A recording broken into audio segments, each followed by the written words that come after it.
বেশি বেশি করে ওই জিনিসটাকে স্মরণ করো যেটা দুনিয়ার স্বাদ দুনিয়ার মজা কেটে দেয়। মরণের কথা স্মরণ হইলে খাওয়ান পিয়ন সব মানুষ বাদ দিতে প্রস্তুত, যেরকম ঠিক কিনা? এজন্য আল্লাহর নবী বিশ্ব নবী রাহমাতুল লিল আলামিন বলেন, সাহাবীরা রে আকসিরু যিকরা হাদিমিল লাযাতিল মাউত, মরণের স্বাদ মরণের কথা বেশি বেশি স্মরণ করো। যে মরণ দুনিয়ার মজা দুনিয়ার স্বাদ দুনিয়ার আকর্ষণ থেকে বিচ্ছিন্ন করে দেয়। মরণের কথা স্মরণ হইলে মানুষের দুনিয়ার কিছুই ভালো লাগে না। একজন মানুষ যদি অল টাইম মরণের কথা চিন্তা করে, ওই মানুষটা যদি ইয়াকিন এবং বিশ্বাস করে আমি একদিন মরবো, মারা যাওয়ার পরে আল্লাহর সামনে দাঁড়াইয়া আমার জীবনের সবগুলি কর্মের হিসাব পাই পাই করে অক্ষরে পয়েন্টে পয়েন্টে সবগুলি কর্মের হিসাব আমাকে আল্লাহর সামনে দাঁড়ায় দিতে হবে। এই কথাটা চিন্তা করলে একজন ইমানদার একজন মুমিন নামাজ ছাড়তে পারে না, হজ বাদ দিতে পারে না, যাকাত বাদ দিতে পারে না, রোজা ছাড়তে পারে না, মিথ্যা বলতে পারে না, গীবত করতে পারে না, চুগলখড়ি করতে পারে না, জিনা ব্যভিচার করতে পারে না, মদ খাইতে পারে না। যদি এই কথা চিন্তা করি আমি তো একদিন মরবো, আল্লাহর সামনে দাঁড়াইয়ে আমাকে জবাবদিহি করতে হবে। আল্লাহ যদি আমারে জিজ্ঞাসা করে, বান্দারে 60 থেকে 70 বছরের জীবন দিয়েছিলাম, এই জীবনে কি কামাই করেছ জবাব দাও। আল্লাহ এই প্রশ্ন করলে আমি কি জবাব দিব? এই ভয় যদি একজন মুমিনের অন্তরে আসে, তার পক্ষে সব ধরনের পাপাচার থেকে বাঁচা সম্ভব, জুড়ে কোন ঠিক কিনা? হাজরিনে কেরাম, এই কারণে মরণ কত কঠিন জিনিস। আল্লাহর নবী বিশ্ব নবী রাহমাতুল লিল আলামিন ইরশাদ করেছেন, আল কবরু রাউদাতুম মিন রিয়াদিল জান্নাহ আও হুফরাতুম মিন হুফারিন নার। মরণের পরে একজন মানুষকে দুনিয়াতে রাখার কোনো সিস্টেম নাই। আপনার আপন ছেলে আপন মেয়ে আপন জন আপনার জন্মদাতা পিতা একটা মুহূর্ত গড়ে রাখতে রাজি না, তাড়াতাড়ি গুরুস্থানে আমরা দাফন করার জন্য প্রস্তুত হয়ে যাই, যেরকম ঠিক কিনা? এজন্য আল্লাহ রাব্বুল আলামিন বলেন, লক্ষ্য করে তাকায় দেখুন মরণ কি জিনিস। সব মানুষকে তুমি মরতে হবে, মরণের পরে মরলেই মামলা শেষ এরকম না। আমার প্রাণের ভাইয়েরা, মরণের পরে আল্লাহর সামনে দাঁড়াইয়া জবাবদিহি করতে হবে। আল্লাহ নিজে ইরশাদ করেছেন, কুল্লু নাফসিন যায়িকাতুল মাউত, প্রত্যেকটা মানুষ মরণের স্বাদ আস্বাদনকারী। নবী হোক, ওলি হোক, গৌস হোক, কুতুব হোক, আবদাল হোক, যে কেউ হোক না কেন, হিন্দু হোক, বৌদ্ধ হোক, খ্রিস্টান হোক, যে কোন ধর্মের অধিকারী হোক না কেন, একদিন মরতে হবে। মরণের হাত থেকে রক্ষা পাওয়ার কোন সিস্টেম নাই। কুল্লু নাফসিন যায়িকাতুল মাউত, প্রত্যেকটা প্রাণ, যে জিনিসের দেহে প্রাণ আছে, যে জিনিসের দেহে আত্মা আছে, আল্লাহ বলেন ওই জিনিসটা মরণের স্বাদ আস্বাদনকারী। মরতে হবে, মরলেই মামলা শেষ এখানেই না। আল্লাহ বলেন সুম্মা ইলাইনা তুরজাউন, এরপরে আমি আল্লাহর দিকে তোমাদের সব ফিরে দেওয়া হবে। সব মানুষকে মরতে হবে, তাম পৃথিবীর সব কিছুর মরণ হবে, একমাত্র বাকি থাকবেন আল্লাহ। আল্লাহ নিজেই বলেছেন, কুল্লু মান আলাইহা ফান, দুনিয়াতে যা আছে সব ফানা হবে, নিঃশেষ হবে, সব কিছু ধ্বংসশীল, একটা জিনিসও থাকবে না। জিবরাইলের মরণ হবে, ইসরাফিলের মরণ হবে, এমনকি আজরাইল আলাইহিস সালাম, যিনি সারা পৃথিবীর সব কিছুর প্রাণ হরণ করার দায়িত্বে যার জিম্মাদারি, উনিও শেষ পর্যায়ে এমন বিকট শব্দে তিনি চিৎকার দিবেন, আজরাইলের চিৎকারে উনি ওনার জানটা বের করে ফেলবেন। ওই সময় যদি পৃথিবীতে কোনো মানুষ জীবিত থাকতো, আজরাইলের চিৎকারে সকলেই কলিজা পেটে মারা যাইতো। জোরে বলেন না সুবহানাল্লাহ। হাজরিনে কেরাম,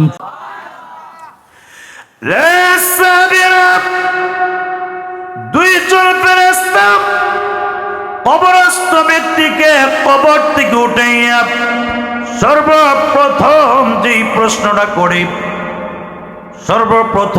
প্রশ্নটা করে, ও বান্দা জবাব দাও, মার রাব্বুকা, তোমার রব কে, তোমার প্রভু কে, তোমার আল্লাহ কে?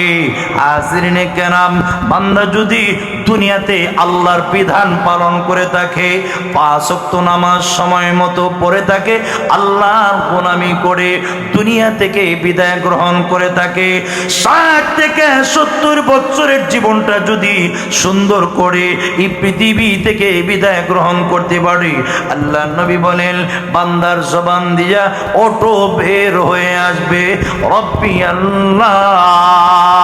জোরে বলেন আল্লাহু আকবার। ফেরেশতারা রে, রব সম্পর্কে আমাকে জিজ্ঞাসা করা লাগবে না, আমি আমার জীবনকে 60 থেকে 70 বছরের জীবনটা আমি সুন্দর করে পরিচালিত করেছিলাম। রে ফেরেশতারা, আমার এই জীবনে নামাজ ছাড়ি নাই, আমি আর জীবনে কোনোদিন মিথ্যা বলি নাই, আমি আমার জীবনে কোনোদিন সুদ খাই নাই, আমি আমার জীবনে কোনোদিন ঘুষ খাই নাই। ফেরেশতারা রে, আমার রব সম্পর্কে জিজ্ঞাসা করা লাগবে না।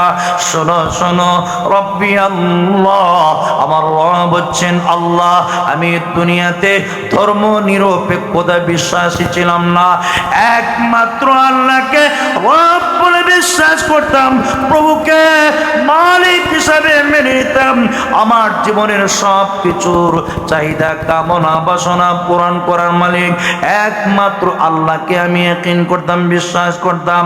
ফেরেশতারা রে, আমার রব হচ্ছেন আল্লাহ। এবার ফেরেশতারা 2 নম্বর প্রশ্ন করে, ও বান্দা জবাব দাও, ওয়ামা দীনুকা, তোমার ধর্ম কি, কোন ধর্মে বিশ্বাসী ছিলে?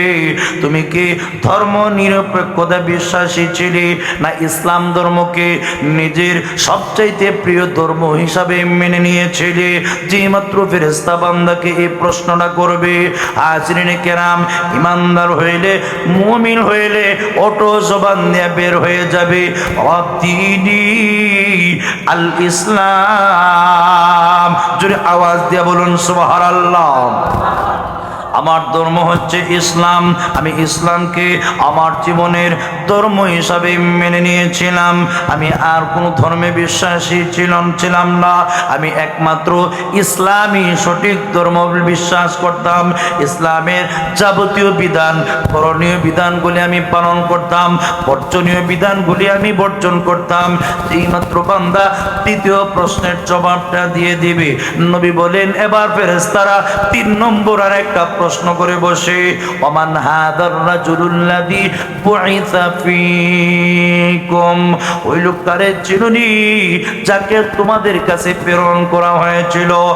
ওই মানুষটারে চিনুনি যাকে তোমাদের কাছে প্রেরণ করা হয়েছিল? এমনি আল্লাহর নবী বলেন, লোকটা যদি মুমিন হয়, ইমানদার হয়, জবান দিয়া বের হয়ে যাবে, কেন চিনব না? উনি তো আমাদের নবী মুহাম্মদুর রাসূলুল্লাহ সাল্লাল্লাহু আলাইহি ওয়াসাল্লাম। জোরে বলেন না সুবহানাল্লাহ। এই মাত্র 3টা প্রশ্নের জবাব বান্দা দিয়ে ফেলবে, এমনি আল্লাহর পক্ষ থেকে ঘোষণা আসবে, আন সাদাকা আবদি, আমার বান্দা সঠিক বলেছে, আমার বান্দা 3টা প্রশ্নের সঠিক জবাব দিতে পেরেছে। ফেরেশতারা রে, আমার বান্দার জন্য জান্নাতি লিবাসের ব্যবস্থা করো। রে ফেরেশতারা, জান্নাতি লিবাসকে পরে দাও, জান্নাতি বিছানা তার জন্য বিছানা দাও।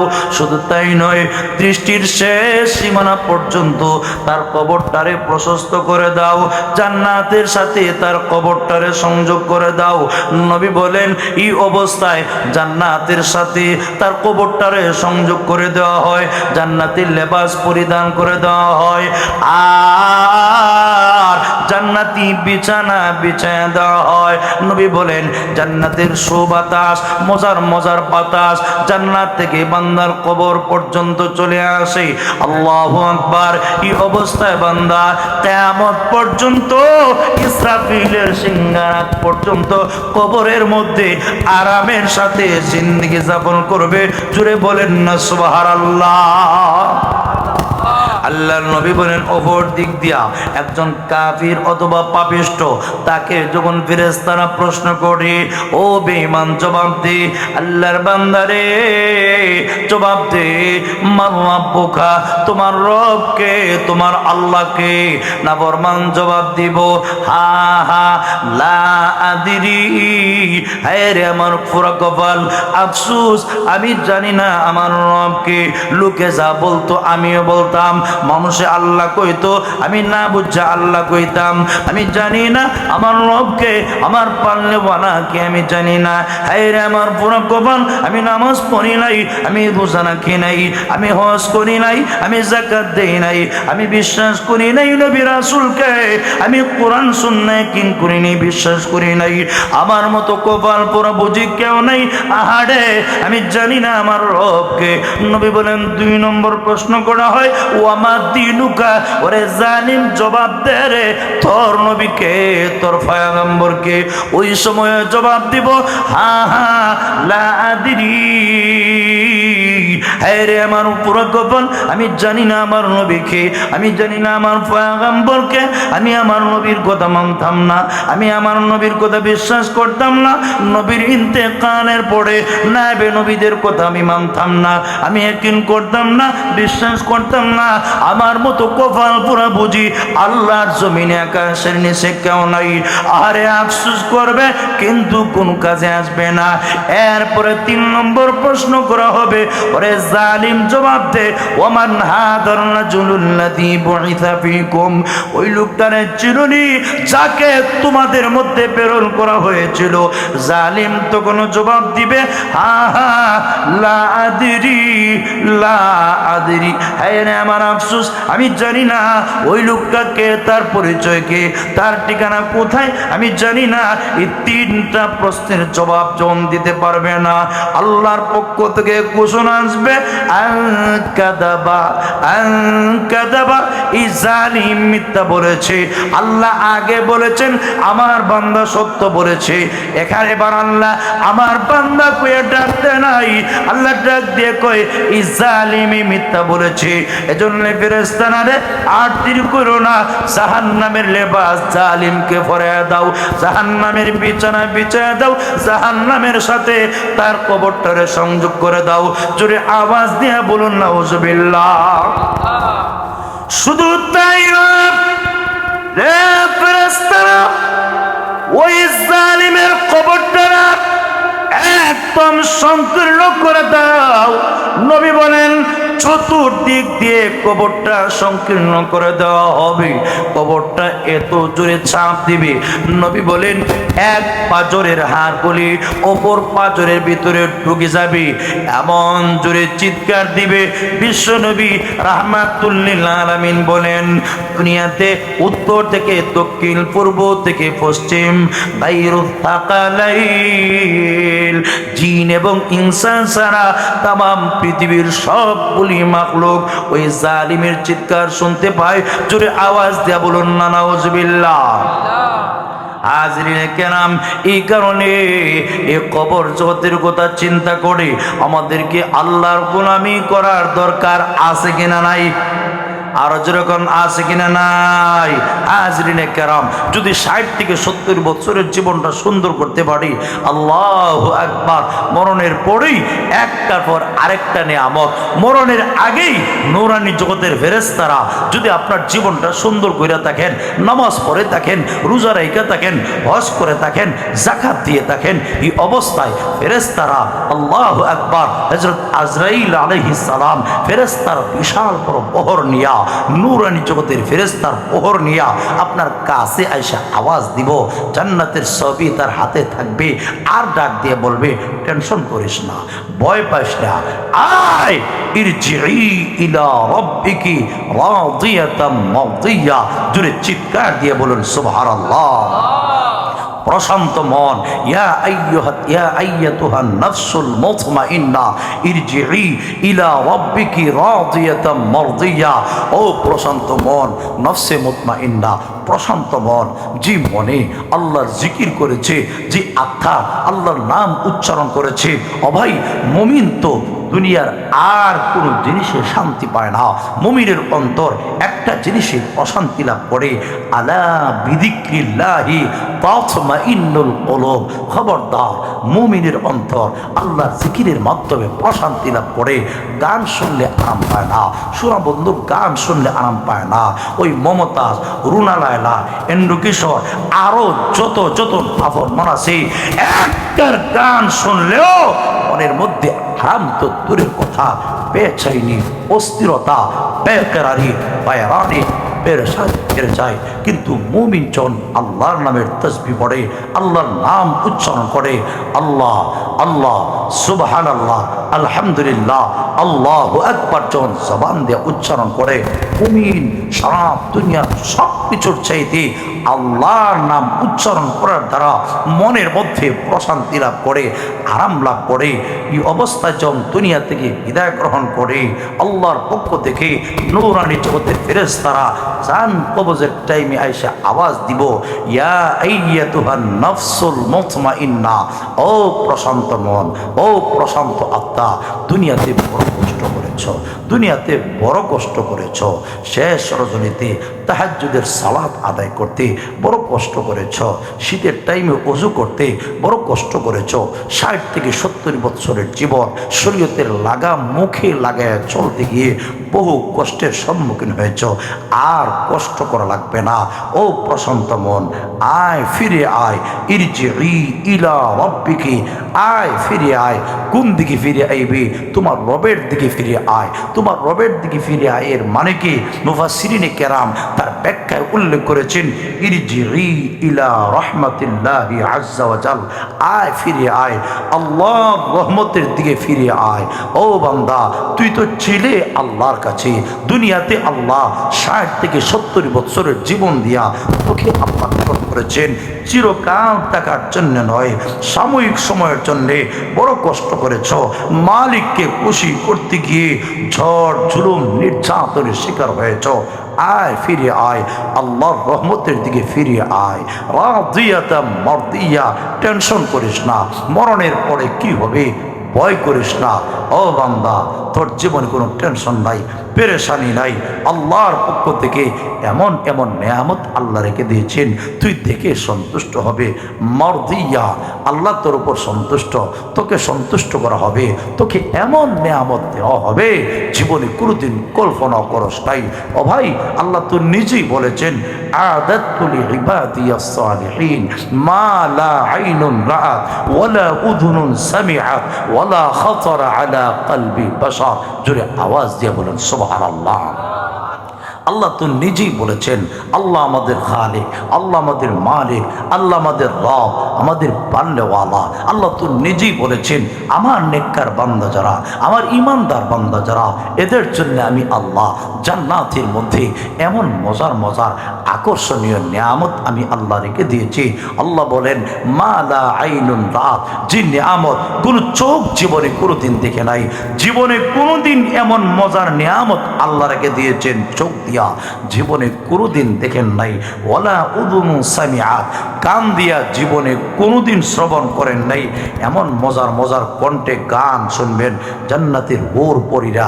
আল্লাহু আকবার। এমন সুললিত কণ্ঠে মজার কণ্ঠ দিয়া গান শোনাইবেন যারা দুনিয়ার জীবনে রুনালাইলা ববিতা সবিতা কবিতা ফসা কণ্ঠের গান না শুননা নিজের কানকে হেফাজত করেছি রব্বুল আলামিন ওই কিয়ামতের কঠিন ময়দানে আল্লাহু আকবার জান্নাতে যাওয়ার পরে হুর ও গিলমানেরা এত সুন্দর সুললিত কণ্ঠে গান গাইবে আর ডাক দিয়ে বলবে নাহনুল খালিদাতু ফালা নাবিতু ওয়া নাহনুন নাইমাতু ফালা নাবআতু ওয়া নাহনুর রাদিয়াতু ফালা নাসখাতু তুবা লিমান কানা লানা ওয়া কুন্না লাহু। জোরে বলেন আল্লাহু আকবার। মজার মজার কণ্ঠে হুর পরীরা এই গানগুলি গাইব আর আপনি স্বামী স্ত্রী একদম সামনাসামনি একজন আরেকজনের দিকে তাকাবেন, মুস্কি মুস্কি হাসি দিবেন, আপনার সামনে মজার মজার শরাব পানীয় সুন্দর সুন্দর ছোট্ট ছোট্ট বাচ্চারা শরবত নিয়ে ঘোরাবে আর চক্কর দিবে। আর জান্নাতের একটা বৃক্ষ, একটা বৃক্ষের পাতা এক ধরনের বাজনা হবে। আর হুর ও গিলমানেরা যখন গান গাইবে উতাল ফাতাল হইয়া হুশ থাকবে না, শুনবেন। ও ভাই, আল্লাহ বলেন ওয়ালা উযুনুন সামিআ, কোন কান জীবনে কোনোদিন শুনে নাই এমন সুললিত কণ্ঠের গান শোনার ব্যবস্থা আমি আল্লাহ জান্নাতে করে রেখে দিয়েছি। ওয়ালা খাতারা আলা কলবি বাশার, কোন মানব জীবনে কোনোদিন অন্তর দিয়া কল্পনা করে নাই আমি আল্লাহ তার জন্যে জান্নাতে কি রেখে দিয়েছি, কি নিয়ামত রেখে দিয়েছি। ও ভাই, আল্লাহ বলেন ও আমার বান্দারা শোনো শোনো, দুনিয়াতে 60 থেকে 70 বছরের জীবনটা সুন্দর করো।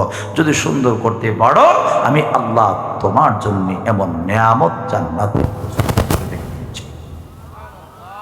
আরো জোরে কন্যা সুবহানাল্লাহ। ইয়া আইয়াতুহান নাফসুল মুতমাইন্নাহ ইরজিই ইলা রাব্বিকি রাদিয়াতাম মারদিয়াহ ফাদখুলি ফি ইবাদি ওয়াদখুলি জান্নাতি। জোরে বলেন আল্লাহু আকবার। বান্দা রে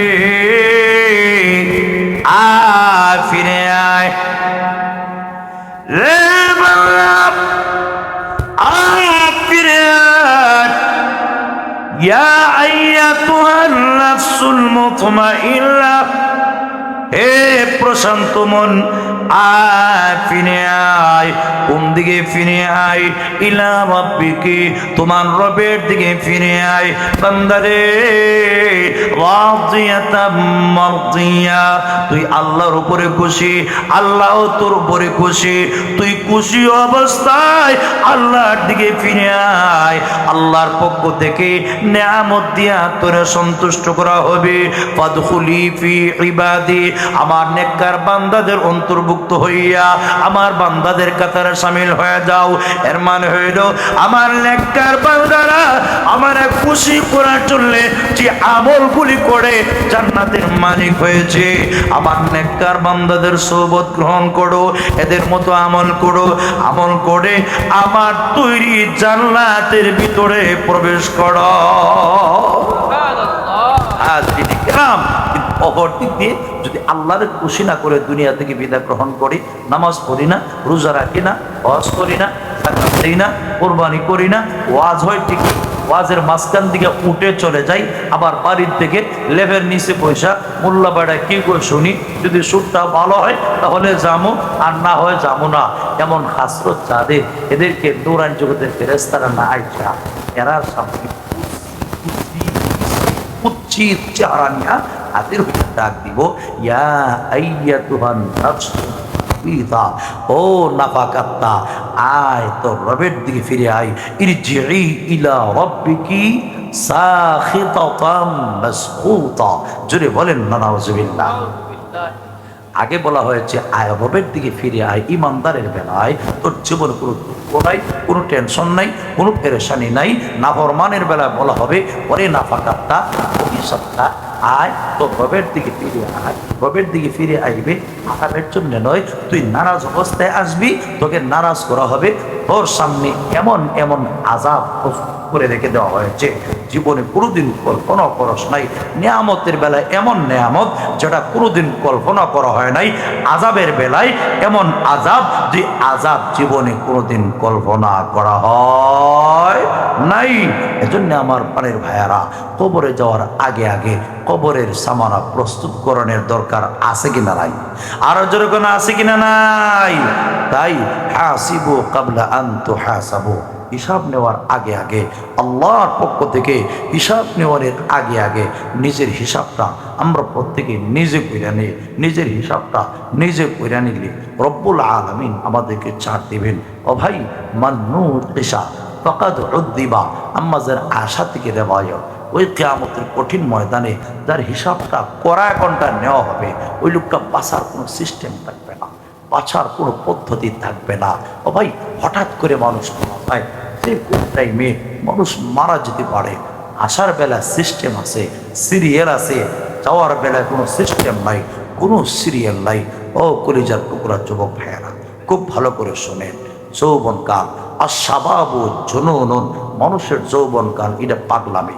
পাগলা ঘোড়ারে যেরকম আটকে রাখা সম্ভব না, ঠিক তেমনি ভাবে যুবক তার যৌবনের পাগলামি মনে চায় উল্টা পাল্টা উতাল পাতাল, মনের মধ্যে তেলেন তেলেন করে থাকে, কোন সময় কি করবে মনের মধ্যে পাগলা ঘোড়ার মতো তাকে আটকে রাখা মুশকিল।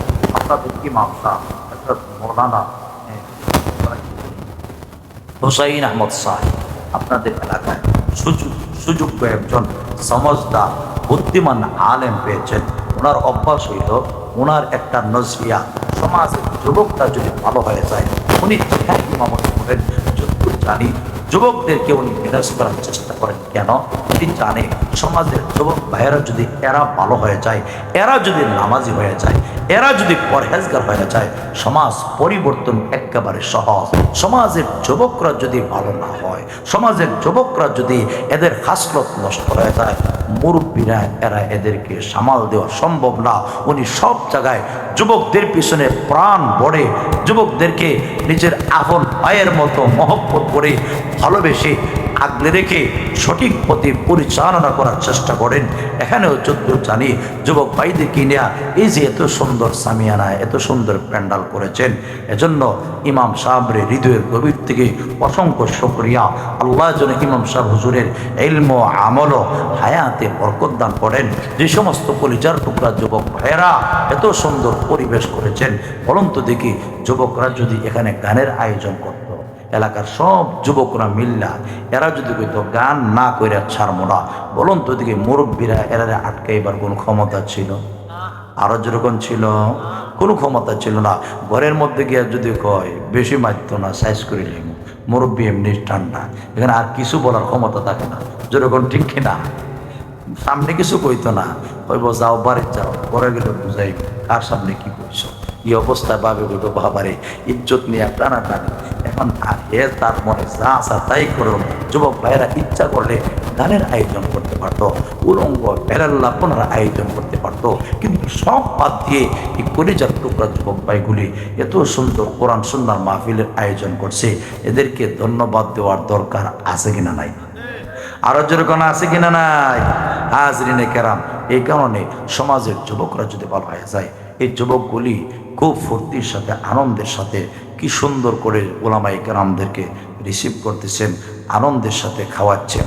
যে ঘরে গেলাম এত বড় দামি না, হ্যাঁ বাড়িও এত বড় দামি না, কিন্তু যুবক ভাই ঘরের মধ্যে এত সুন্দর আয়োজন করেছেন।